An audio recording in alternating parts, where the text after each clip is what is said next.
Good afternoon, my beloved brothers and sisters in the Lord Jesus Christ, young people and friends. We've just had before us read the exciting prophecy of Ezekiel chapter 38, haven't we?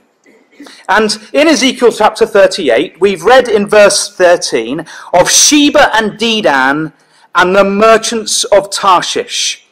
And what we'd like to do this afternoon, God willing, is to really examine who Tarshish might be. And obviously I believe, as you can see from the screen, that the British power answers to the power of Tarshish. And I'm sure a lot of good traditional Christadelphians would also accept this. However, if challenged, if questioned as to why, if questioned as to give forth proof, some of us might struggle. And so what we'd like to do today, particularly for a new generation of younger people coming up, is hopefully to give some compelling evidence to show how it is reasonable to believe that when we read Tarshish here, that in fact we are reading about the very country that we're in right now, the very country of Great Britain. And so it's a very exciting and relevant study for us all to do this day. Now, Ezekiel chapter 38 is all about a time period called the latter days. And we're given some clues about what these latter days are going to be like, particularly in relation to the nation of Israel. So we've got on the screen four kind of key suggestions, key points. Firstly, Israel are going to be restored. They're going to be gathered back to their ancient homeland. There's going to be controversy in an area called the Mountains of Israel, because this is the focal point of where a confederacy of nations under a character called Gog in verse 2 invades. We see in verse 12 that they are wealthy, and that's another reason for the invasion. And in verses 8 and 11, perhaps the only one that we might suggest is not quite there just yet, is that they are dwelling without bars and gates, and the nation of Israel are dwelling safely. And that there on the screen is a shot of a kibbutz.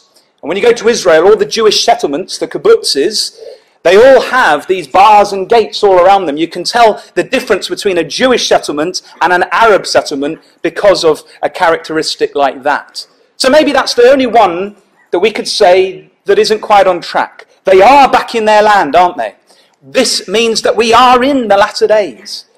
There is controversy on the mountains of Israel. You know, as Israel are building settlements on their ancient homeland in the West Bank area, we know that the international community views this a little bit crossly, because they view it as being an illegal building. So there is controversy on the mountains, and Israel is indeed wealthy. You know, they've just found all that gas off the shore, and we know there's a massive boom in their technical economy at the moment. So the only one really that may not be quite on track is that one there, but how quickly, brethren and sisters, things could change. So we are very much in the latter days with Israel back in their land. And this is really the picture that we get from Ezekiel chapter 38, isn't it? It's not really our subject today to deal with verses 1 through to 7, which kind of lists out all the ancient names of ancient territories, of nations that are confederate together, who come against Israel. But we did deal with this briefly in the Northern Prophecy Days. So if anyone's interested in looking at some of these things, head over to and get a CD or DVD for what we did in the Northern Prophecy Day last year. And as we say, this great confederacy, it invades Israel, but there's another power block, another group of nations mentioned in verse 13. Sheba and Dedan and the merchants of Tarshish, with all the young lions thereof, shall say unto Gog, Art thou come unto thee? Art thou come to take a spoil? Hast thou gathered thy company to take a prey, to carry away silver and gold, to take away cattle and goods, to take a great spoil? Tarshish. You know, that's a name, isn't it, that we're not very familiar with. It's not used today in our modern vocabularies. So this is a concealed matter, isn't it, brothers and sisters? And we know the proverb well. It is the glory of God to conceal a thing, but the honour of kings is to search out a matter. And so, brothers and sisters, as hopeful kings and queens of the age to come, it is now our honour to search out this matter. So where do we start then to kind of understand how we might piece together the evidence of who Tarshish is? Well, there are in fact 24 verses which contain the word Tarshish. And you'll be pleased to know we're not going to go through every single one of these today, but we are going to look at quite a few of them. And what we've done is we've kind of broken them up into different sections to help us do that. So we're going to definitely look at least at one passage from each of these sections. And we split it up into two, really. There's historical records of Tarshish. So, for example, in the time of the kings, we read about Tarshish doing this and that and whatever. So there's historical accounts of a literal nation, a literal power called Tarshish in the ancient world. And hopefully by piecing together some of the clues that we get from the historical, we'll also be able to then look at the prophetical. And as we've seen in Ezekiel 38, the power of Tarshish is alive and well, is it not, brothers and sisters, in the latter days, in the time period when Israel is back in their land, in our day today. And so as Bible students, we should be able to identify, surely, who Tarshish is, so that when we look at our news stories and we see articles relating to the subjects of Ezekiel 38, for example, we can see that Britain is indeed, or Tarshish is indeed, at work. So, I hope you're all with me. That's my preamble. Let's get on with it. We're going to look at 8 Tarshish clues from the sections that I showed just previously. And the first one, it's always good, isn't it, in any study, to start at the beginning. So let's go to Genesis and chapter 10 to find out a little bit about the beginning of this power.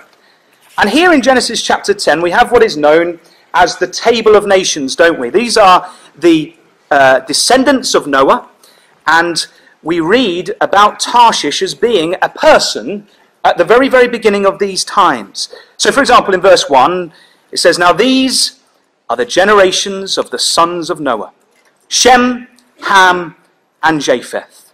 And unto them were sons born after the flood." And then in verse 2, we have the sons of Japheth, and it lists them out. And under the sons of Japheth, in verse 4, we read, "And the sons of Javan, Elisha, and Tarshish, Kittim, and Dodanim."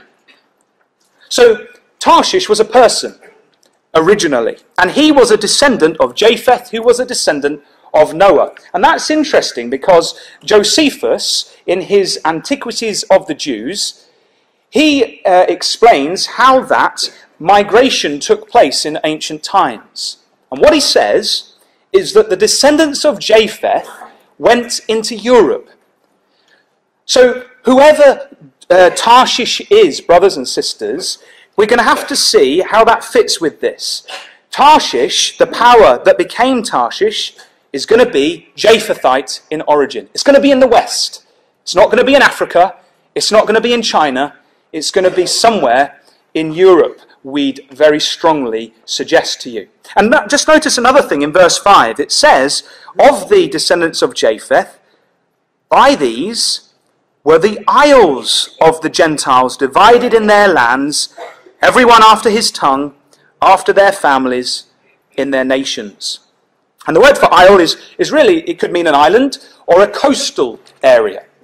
So again, I think we're getting a suggestion here that wherever Tarshish is, wherever the descendants of this man ended up, it will probably be in a coastal or island region. So that's clue number 1. A descendant of Japheth in Europe somewhere. How about this one then? This is clue number 2. We're going to actually fast forward now to the time of the kings, around 900 BC, 800 BC, around the time of King Solomon. So let's flick forward to 2 Chronicles and chapter 9. And we're going to pick up another one of our Tarshish clues here in 2 Chronicles chapter 9, because as I mentioned earlier, we do have an account of now this people that have come out of Tarshish, the man. This people are now doing things. They're famous for particular characteristics of their nation. So, for example, 2 Chronicles chapter 9, we'll just actually read verse 20. "And all the drinking vessels of King Solomon were of gold, and all the vessels of the house of the forest of Lebanon were of pure gold. None were of silver, It was not anything accounted of in the days of Solomon. For the king's ships went to Tarshish with the servants of Hiram. Every 3 years, once, came the ships of Tarshish, bringing gold and silver, ivory and apes and peacocks. And King Solomon passed all the kings of the earth in riches and wisdom. So the first thing I wanted you to note, brothers and sisters, is now we have a people called Tarshish.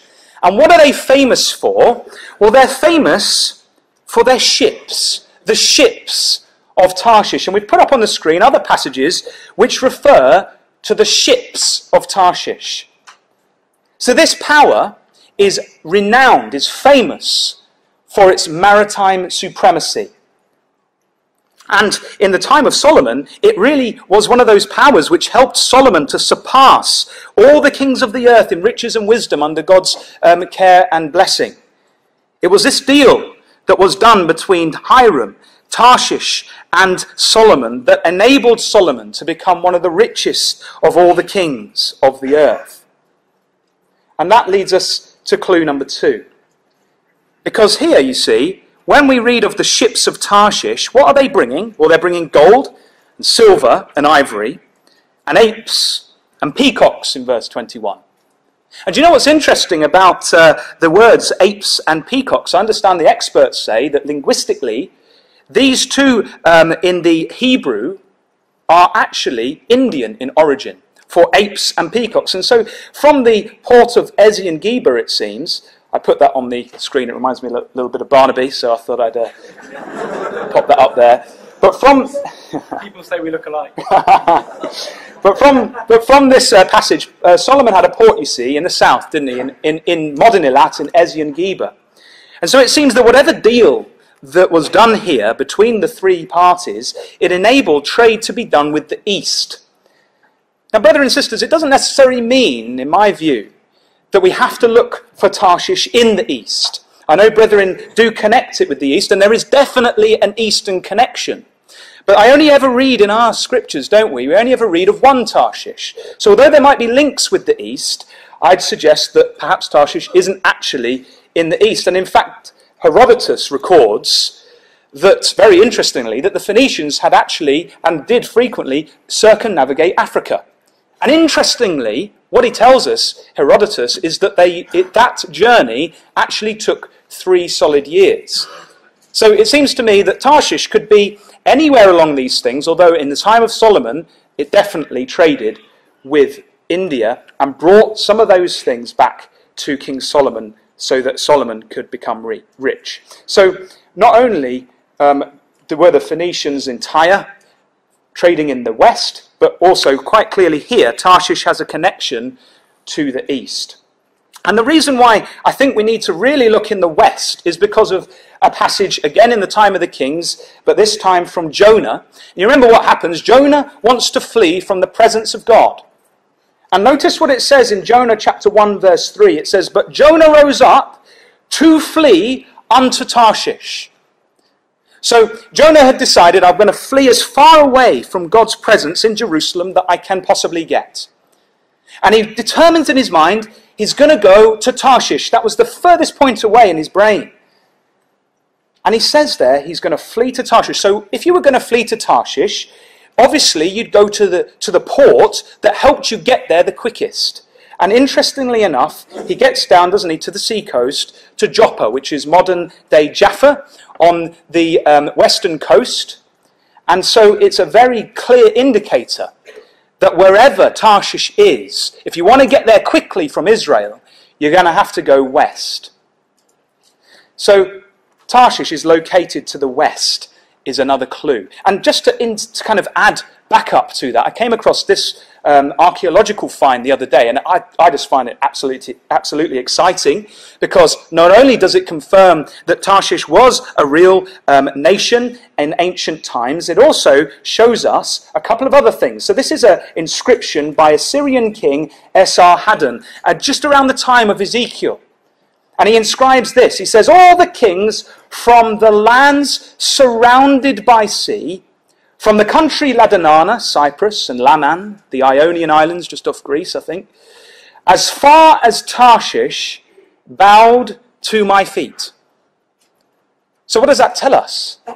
Well, he's saying to us that Tarshish was a land surrounded by sea. In other words, brothers and sisters, Esarhaddon believed that Tarshish was an island, and he'd know because this power bowed to his feet.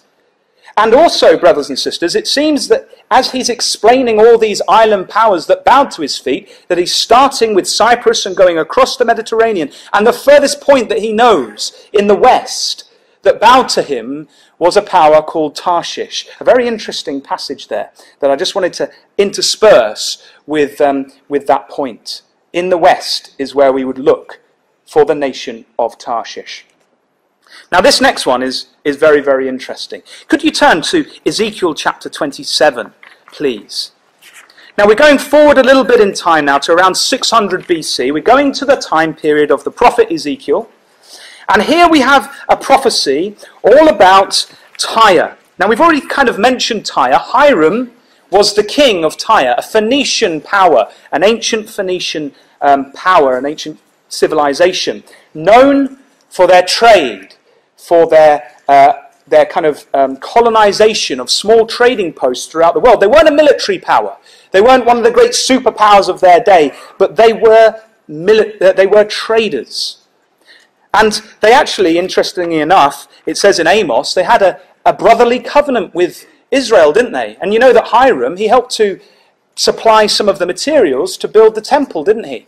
In the time of David and Solomon. Yet, unfortunately, it seems, they did not continue in the ways of Hiram. And so there are a couple of prophecies we're going to look at now, shortly, which talk about how God was going to punish Tyre, the Tyrians. So, for example, look at this, Ezekiel 27, verse 2. Now, thou son of man, Ezekiel, take up a lamentation for Tyrus. And say unto Tyrus, O thou that art situate at the entry of the sea, which art a merchant of the people for many isles. Thus saith Adonai Yahweh, O Tyrus, thou hast said, I am of perfect beauty. And the passage goes on to explain that this was going to be a prophecy against the pride of Tyre. And so in verses 5 through to 7, we get the greatness of Tyre's ships. In verses 8 through to 11, the personnel of Tyre and how amazing they thought they were. In verses 12 to 25, we read all about the traders that came to Tyre to sell things. And in verses 26 to 36, we read of the impending doom of the city. But what we're interested in is the section that's all about the traders with Tyre, verses 12 to 25. Look at verse 12, for example. We read there of the power we're trying to identify. Tarshish was thy merchant by reason of the multitude of all kind of riches. With silver, iron, tin, and lead, they traded in thy fairs. Now, why is that interesting, brothers and sisters? Well, I'll tell you why it's interesting, because when you actually piece together the rest of the verses in that section, what you realize is that when we have these ancient names mentioned, for example, in verse 21, we have Arabia and Kedar, what is being told to us is that the indigenous things that they had in their nations were being brought to trade at Tyre. So, for example, Arabia and Kedar brought lambs, rams, and goats. And in verse 22, for example, Sheba and Ramah, they brought spices, precious stones, and gold. These were commodities which were indigenous to the regions from which these ancient nations came. So what does that tell us? Well, it tells us that Tarshish had these four metals indigenous to where it was. So whoever Tarshish is, brothers and sisters, we have to demonstrate that these four metals were readily available in the territory that we are suggesting it sits. And this is very fascinating, isn't it? Because again, we've got another non-biblical reference to back up the biblical account that Tarshish was famous for its metals. Here is one of the, I think it is in archaeological terms, the oldest reference in archaeological finds to the Jewish temple ever discovered. And it's on a pottery fragment called an ostrakon. And on this ostracum, it mentions the silver of Tarshish. So it's very, very interesting to find that specifically Tarshish is mentioned with this metal here. And we know from the biblical account, though, that it can't just be silver.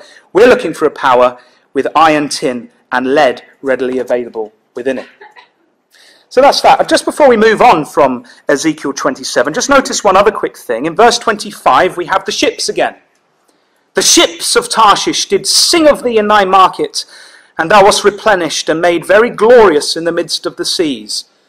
And so it seems that the power of Tarshish and the ships, probably called the ships of Tarshish because they had to travel long distances, and so they had to be quite robust to be able to take on the high seas, so to speak. These ships of Tarshish, they were absolutely crucial in enabling all these goods to come to the ancient Phoenician power of Tyre. I just wanted to point that out because as we go through, we'll see that that's quite an interesting point. So, that's clue number 5. Wherever Tarshish is, it's going to be a source of silver, iron, tin, and lead. And now I'd like to go to Isaiah 23. And this is another one of those passages which is a prophecy against Tyre, the Phoenicians, just to the north of Israel in Lebanon is their territory, or was their territory. And we read in Isaiah 23 another prophecy against that place. The burden of Tyre, verse 1. Howl, ye ships of Tarshish, for it is laid waste, so that there is no house, no entering in from the land of Kittim. It is revealed to them. So Tyre was to be destroyed. And the ships of Tarshish, so crucial in generating wealth for Tyre, were going to howl at the time when Tyre was destroyed. But look at verse 6. Look what it says about the power of the Phoenicians, the influence of the Tyrians. It says, pass ye over to Tarshish. Howl, ye inhabitants of the isle. Is this your joyous city, whose antiquity is of ancient days? Her own feet shall carry her afar off to sojourn. I think this is telling us, brothers and sisters, that when the power of the Phoenicians in Tyre was to fall, that power, that influence, was to be carried afar off and was eventually going to land in Tarshish, because that's where it was going to pass over to. And wherever Tarshish is, it says in verse 7 that her feet would carry her afar off. So we're not looking for a place in and around where Tyre was. We're looking for a place far away that would take over from the influence of the trading power of Phoenicia of old. So that's clue number 6. It's going to take over from Tyre. Just 2 more.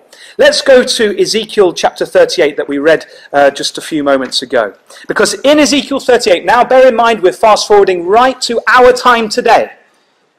We're going to find a couple of clues mentioned about Tarshish just before the return of the Lord Jesus Christ to the earth. So in verse 13, we've already mentioned it, we read of Sheba and Dedan and the merchants of Tarshish with all the young lions thereof. So what do we think it means when it talks about the young lions of Tarshish? Well, the context here is quite clearly political powers, isn't it? You've got Sheba and Dedan, they're names of ancient nations we'll look at just in a moment, God willing. We've got Tarshish, which we've shown is a power. And these young lions are of Tarshish.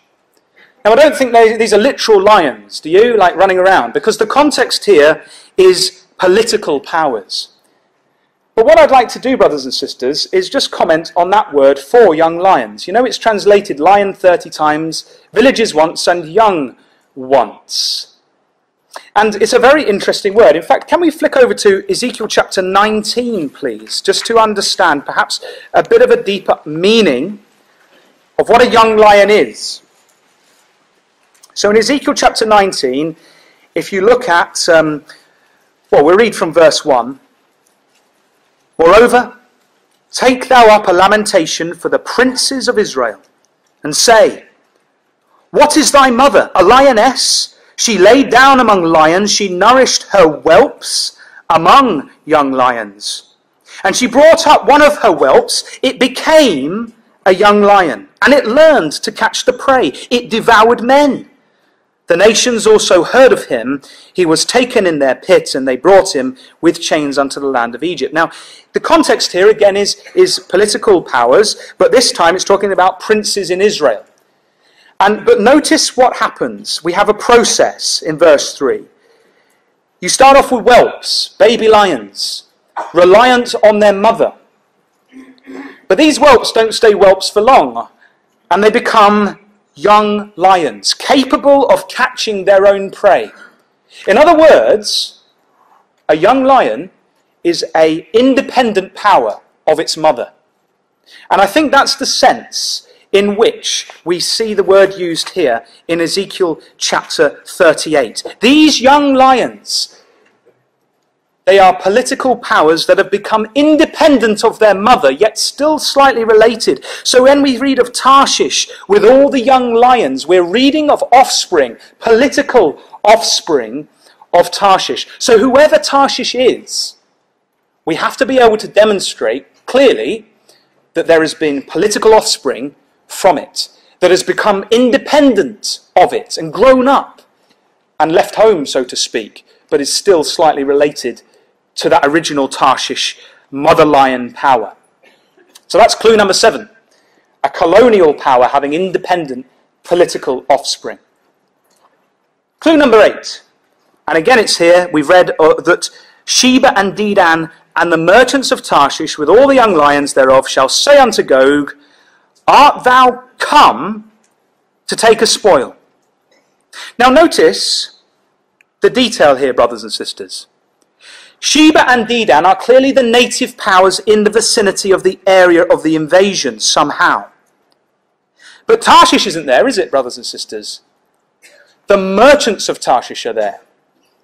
So this gives us another clue, doesn't it? That the traders of Tarshish will be in the area of Sheba and Dedan, and they're going to say to Gog, have you come to take a spoil from this area, it seems to be implying. And so, brothers and sisters, we have to ask the question, well if we can, where's Sheba and Dedan? Because if we can find a little bit out about where they are, in the latter days, in our times now, if we look at that area, we should be able to see whoever we believe Tarshish might be to be operating in that area. And I'm going to just suggest to you, the sun's shining on the screen there, but hopefully you can see this area here in the Gulf is where we would identify Sheba and Dedan with. Let me just give you a little bit of evidence for that. I'm just going to quote from the second one down here. This is in Turkey, and it's actually an inscription made about the victories of Augustus around AD 14. This inscription was written, and we read, in Arabia the army penetrated as far as the territory of the Sabaeans, and that's the ancient name connected to the Shabeans, Sheba, and the town of Marib. Now the town of Marib is there in modern Yemen, just down here, there. And so we've got a clear kind of indicator there from an ancient text about 600 years or so just off from Ezekiel of where the ancient territory of Sheba is. It's down there in the Gulf area. Here's another one about Dedan. I like this one. It's an ancient graffiti inscription from Al-Ula. Al-Ula is a kind of an oasis town up there in Saudi Arabia. And I just think it's quite funny because these are ancient bits of graffiti, you know. So if you think, I might just write down here, Matt Davies was here, Rugby Prophecy Day 2014, you never know, one day it might become relevant to someone. And that's what's happened here, because we've got Rachnil, son of Buzrat, he camped in Dedan. And he'd scrawled that, Rachnil did, on a little stone in Al-Ula, and the archaeologists have come along and gone, oh look at this place, and there's loads of these by the way, was called Dedan in ancient times. And so we can be quite confident that this area of the Gulf, brothers and sisters, is indeed the area of Sheba and Dedan of old. And there's a couple of other passages there from Isaiah and Jeremiah which equate Dedan to the area of Arabia. So there's our clues done. Whoever Tarshish is, brothers and sisters, they're going to be a descendant of Japheth. They're going to be a maritime power. They're going to have traded in global markets in the time of the kings. They're going to be located to the west of Israel. They're going to be a source of silver, iron, tin, and lead. They're going to have traded with Tyre and then take over from Tyre. They're going to be a colonial power in the latter days, or at least have become a colonial power by the time of the latter days. And they're going to be trading in the Gulf in the latter days. So the question that we've got to ask is, does Britain fit the bill?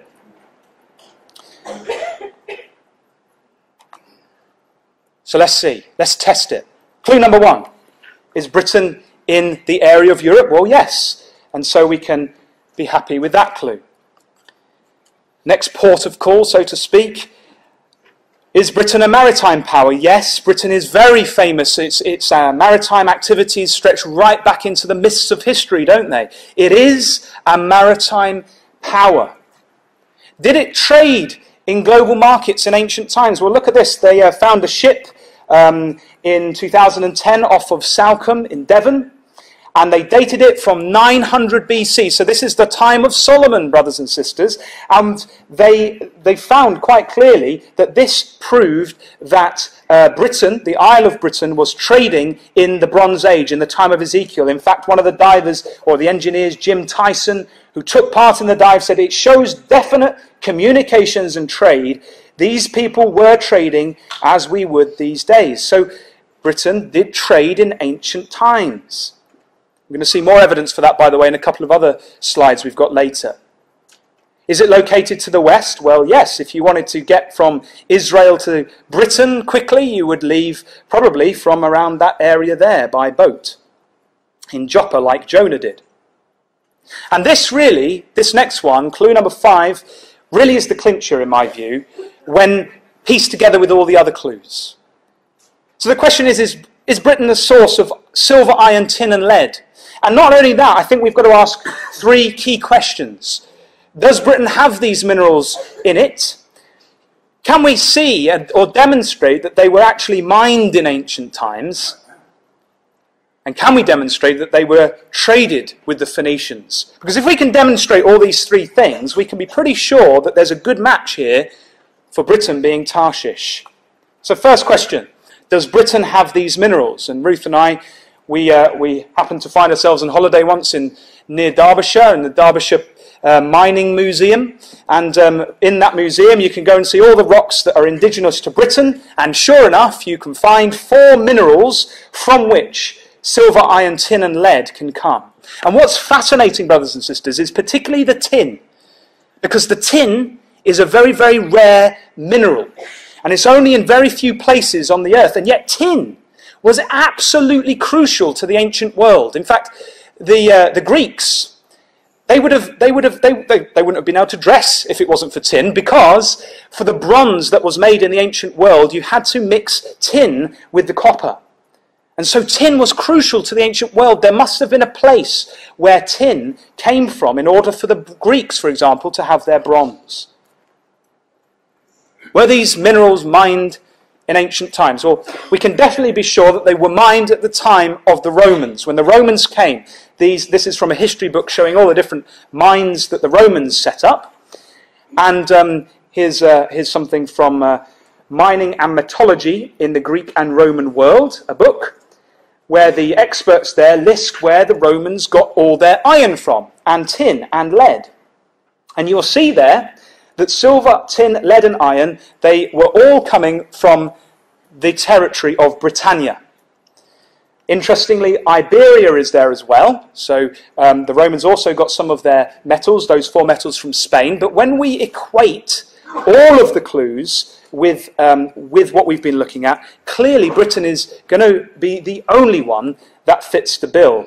I don't think Spain really can be fitted across the other clues. But it's a contender in this particular clue, but as we say, we can discount it slightly when we equate it with the rest. And not only were these minerals mined, definitely in Roman times, bear in mind this is 600 years off from Ezekiel. I've got ahead of myself there. You'll find that they weren't just mined, they were actually processed. And so you can go to various places in England and actually see Roman processed metals of the 4 types that we're looking for. And this one here is very, very interesting, quite famous, the St. Maur's tin ingot. And it's very, very famous because it was thought to date, when they did their tests on it, from 2000 BC in Britain, trading in tin from those ancient times. But did they trade with the Phoenicians? Well, here's a clip from the BBC from 2010, a few years ago. They found a boy dead from near Stonehenge, and they dug him up and they did a few tests, and they found that he was 3,550 years old. And what's interesting is that they discovered by their various tests that this boy was in fact of Mediterranean origin. So people from the Mediterranean, the Phoenician area, they had come over to Britain. And one of the interesting things about that wreck I showed you earlier was that when they dug it up, they found no shadow of a doubt that these were traders, because they found tin ingots, 28 of them I think, 27 in fact, tin ingots on board that wreck that dated from the time of Solomon. Now why do you have 27 tin ingots on your boat travelling across the British Channel? Well, you have them there because you're going to go and trade them. And where are you going to trade them with? Well, Britain's got tin, so it's going towards the Mediterranean to trade in those markets across the way. And that's not the only one. There's another one there in 1991, I believe that was. They found a hoard of 44 tin ingots by the River Erne in southwest Devon, around the British Bronze Age in date. So they found evidence to show that Britain traded in these things at the time of Solomon. I like this bit of evidence actually myself, because it's got some fancy names. So this is a periplus of the Ethrian Sea. What's a periplus? Well, a periplus is like a list. You know, if you were an ancient sailor and you went over to that port over there, and that ancient port, it had tons of grain, it was selling it off cheap, but they were really chilly and cold, so they wanted a lot of cloth, and they didn't have any cloth. So you'd think, I'd note that down, they've got loads of grain, they don't want that, but they want cloth. And then you go to the port over the other side of the Ethrian Sea, and you find another port, and they've got tons of cloth. They're bored of it, but they're hungry, and they need lots of grain. So you'd note it down in your periplus. And then, if you could establish a trade route between the two, life would be really easy, wouldn't it? Because you just travel to one, buy the cheap stuff, sell the other stuff, and then travel over to the other and sell it at a price and make yourself a nice profit, and then buy the commodities that are readily available from that port, and so on. So if you were a sailor in the ancient times, this was a really important piece of equipment, your periplus. And every ancient sailor would have had one. And this one is particularly interesting because it dates to approximately 30 AD. You know, not far off the time of Ezekiel when we put it into context. And this particular sailor, he went around the eastern area of the ancient world, noting down what they were importing and what they were exporting. And interestingly, tin is mentioned 4 times. But every time he mentions tin, he mentions it as an import, never as an export. And so what's really interesting about that is it tells us that the tin that was being sourced by the ancient world was not coming from the east, brothers and sisters. Tin was not being mined in the east, in the western world, in the ancient world. It was coming from somewhere in the west. And as we've demonstrated, we've got evidence, haven't we, to show that the tin was coming from Britain, the very nation that we live in, from the nation that the Bible calls Tarshish. If you want some more evidence, okay. Here's Herodotus. Bear in mind, this is about 200 years off the time of Ezekiel. We're getting very, very close. The father of history, they call him, because he's the first known historian. And he says, of that part of Europe nearest to the west, I am not able to speak with decision. I by no means believe that the barbarians give the name of Irandus to a river which empties itself into the northern sea, whence, as it is said, our amber comes. And this is the point. Neither am I better acquainted with the islands, called the Cassiterides, from which we are said to have our tin. it is nevertheless certain that both our tin and our amber are brought from those extreme regions. So Herodotus himself, he'd never been able to go to Tarshish or find anyone that had come from Tarshish, but he knew without any shadow of a doubt that the tin came from this group of islands called the Cassiterides. This was the location of the tin of the ancient world. Fast forward a little bit in ancient history to the time of Julius Caesar, and he came to Britain, didn't he? Invaded it. And he says that the provinces remote from the sea produced tin. So by the time the Romans got there, tin was in production in Britain, and those upon the coast iron.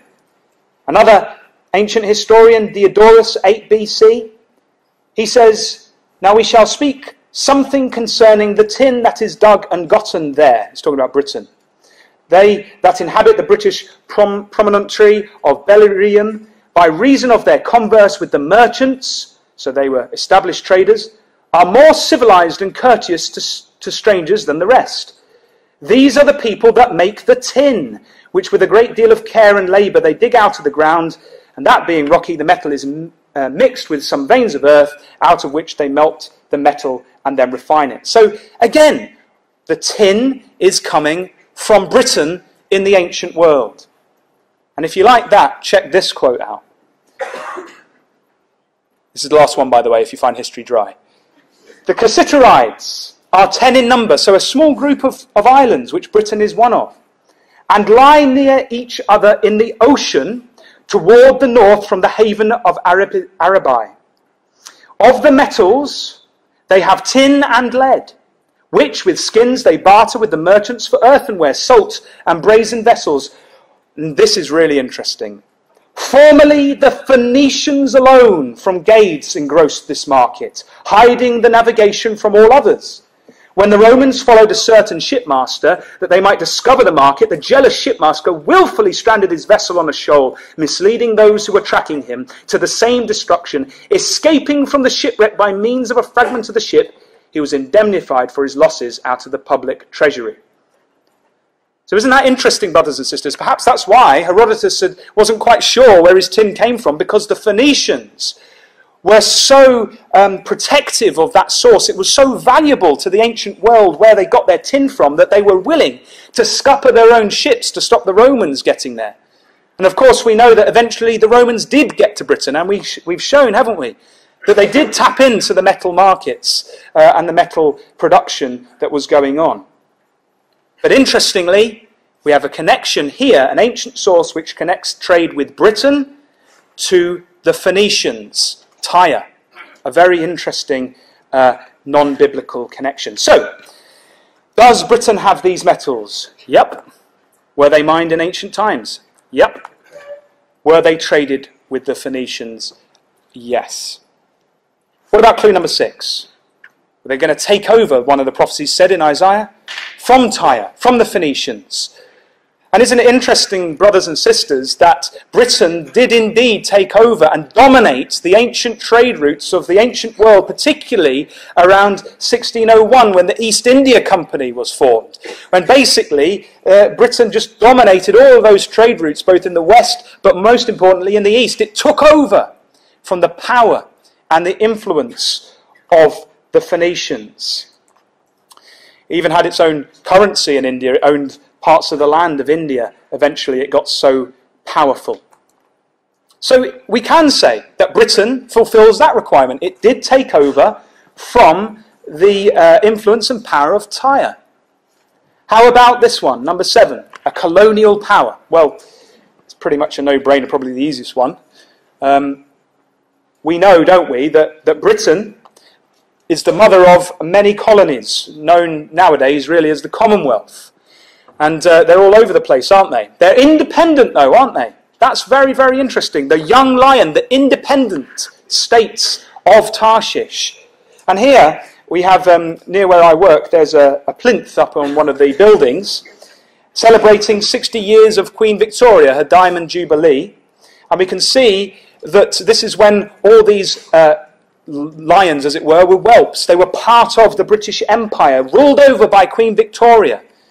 And interestingly, look, there's little lions in the corner there. Not that we hinge our point on that, but it is interesting that you can see that that's how it was being presented. They're all together, but now we're in a situation, aren't we, where India is separate, where Australia is separate. We've got all these independent powers, the United States, that have all come out of a mother Tarshish, a mother lion, a mother Britain, so to speak. And it's amazing, isn't it, how many signs we see around us in our day-to-day lives of our country, of Britain, being associated with lions. When I say our country there, by the way, we're strangers and pilgrims, don't get me wrong. The country we live in is what I mean.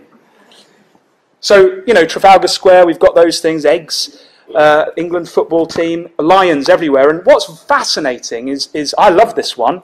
I'm sure some of us have seen it a few times, because in the world wars, particularly World War I, what's really exciting is that Britain was often depicted as a lion, and its colonies were often depicted as young lions. It's as if the angels are saying, brothers and sisters, if you're confused as to who the young lions are, just have a look at some of these things. A pointer in the direction of Britain.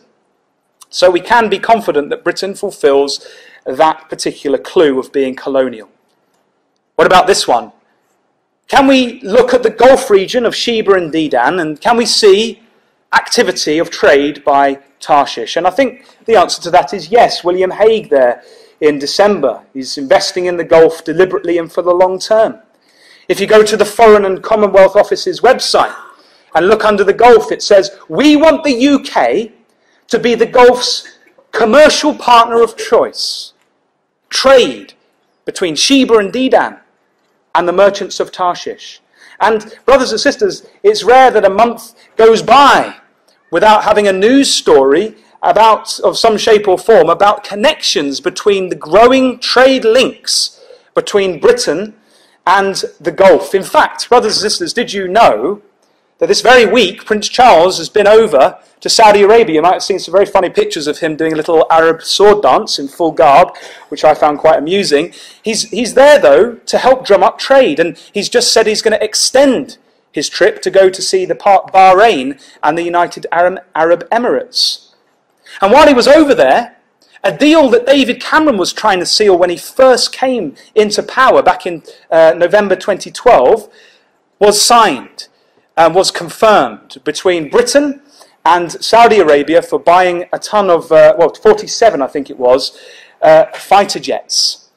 We're seeing a lot of trade being done in this region, and if you pick up Bible in the News, there is an article on there today all about some of these ties which are growing.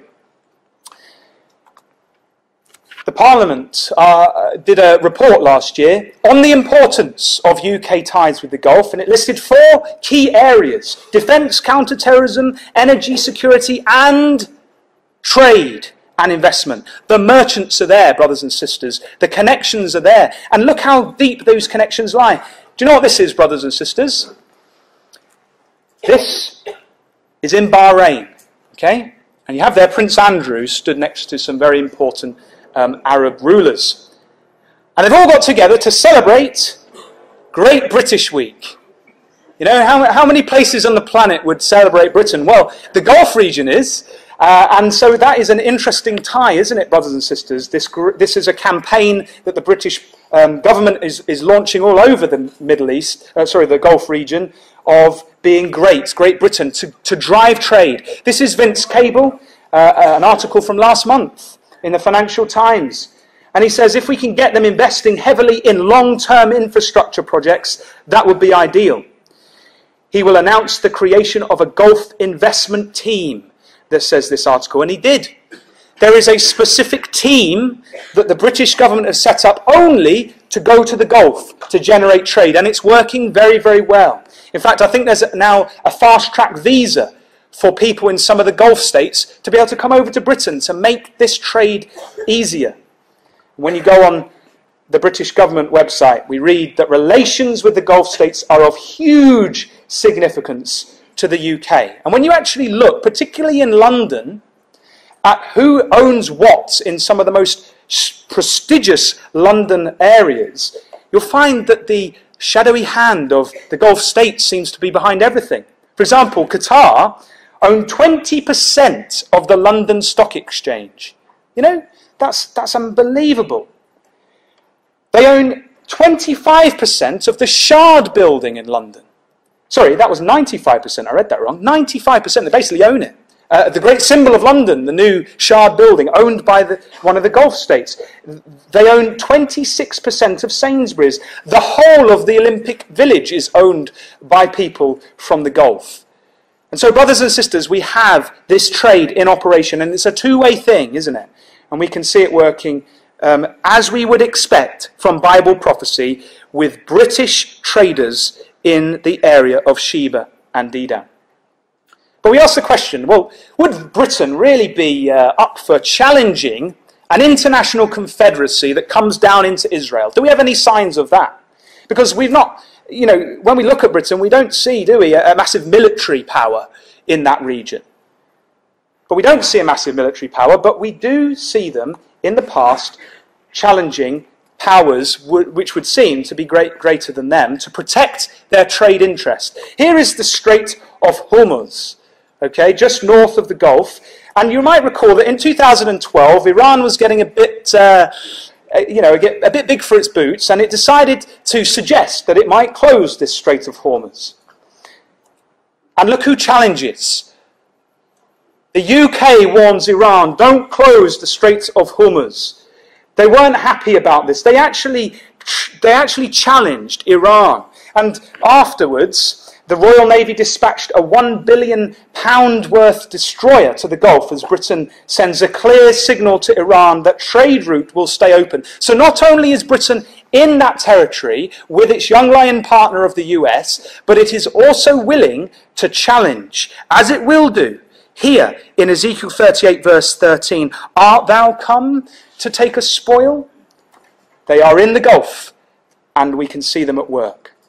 So does Britain fit? Well, yes. The descendant of Japheth, a maritime power, trades in global markets, located to the west, a source of silver, iron, tin, and lead. They take over from Tyre, a colonial power, a trading power in the Gulf.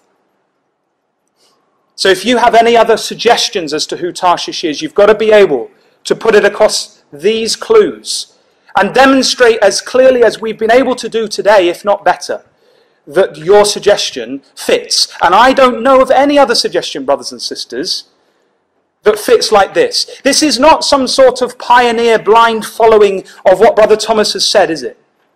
These are reasonable, considered conclusions that we can make. And we can be confident, I believe, in these things because no other power fits the bill. So what does it mean to us as we are here in the latter days? What encouragement can we get? What other signs can we see? Well, what it means to us is that when we look at the world just before Christ returns, this is what we should expect to see. Two power blocks arising. The Gog of Ezekiel 38 and then the Sheba, Tarshish, Dedan group.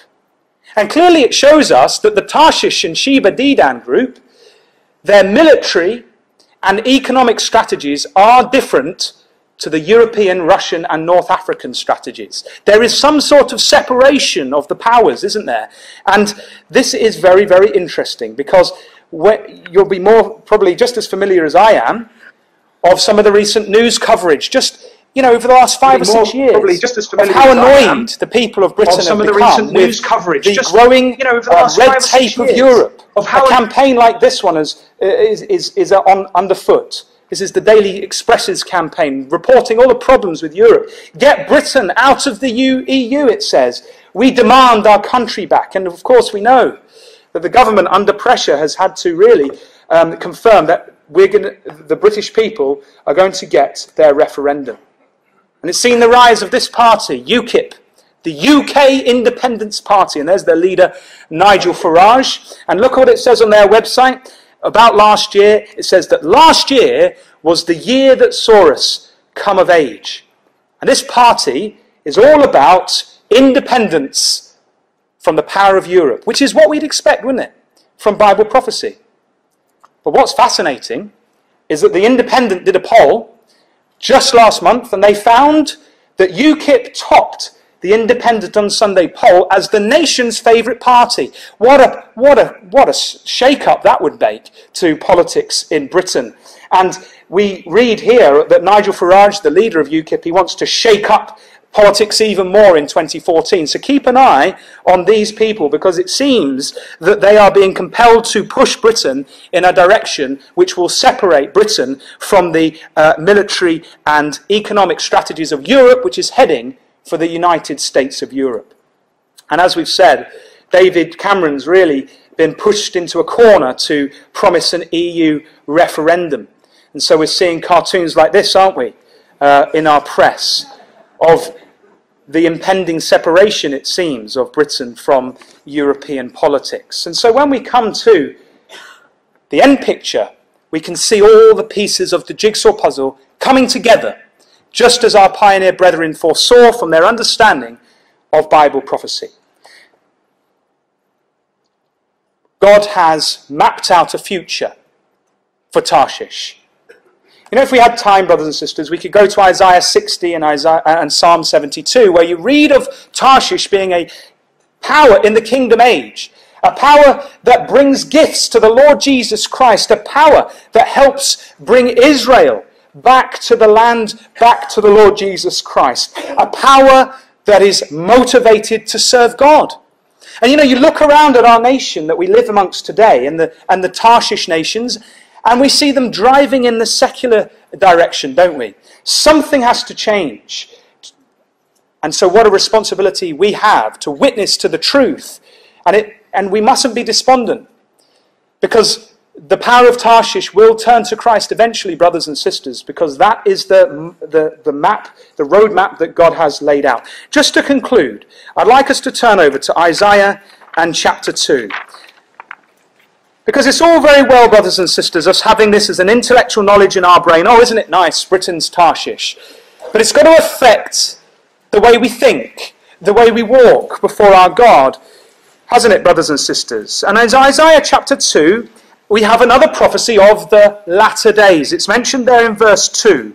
And it shall come to pass in the last days, or in the Hebrew, the latter days, that the mountain of Yahweh's house shall be established in the top of the mountains, and shall be exalted above the hills, and all nations shall flow unto it. The time period of the kingdom, brothers and sisters, in the latter days, the days that we live in today.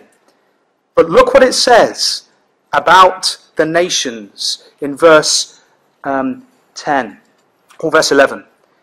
The lofty looks of man shall be humbled, and the haughtiness of man shall be bowed down, and Yahweh alone shall be exalted in that day. For the day of Yahweh of hosts shall be upon every one that is proud and lofty, and upon every one that is lifted up, and he shall be brought low.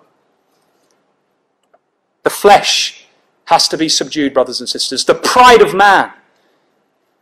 But the sobering thing is that Tarshish is listed amongst the proud. Look at verse 16. And upon all the ships of Tarshish, and upon all the pleasant pictures, and the loftiness of man shall be bowed down, and the haughtiness of men shall be made low, and Yahweh alone shall be exalted in that day. So we have here God's view of the nation of Tarshish in the latter days. Haughty, lofty, proud, in need of bringing low. So, brothers and sisters, I think the exhortation to us has to be, are we separate from the society around us? The society that God looks at as being haughty and lofty and antagonistic to his ways.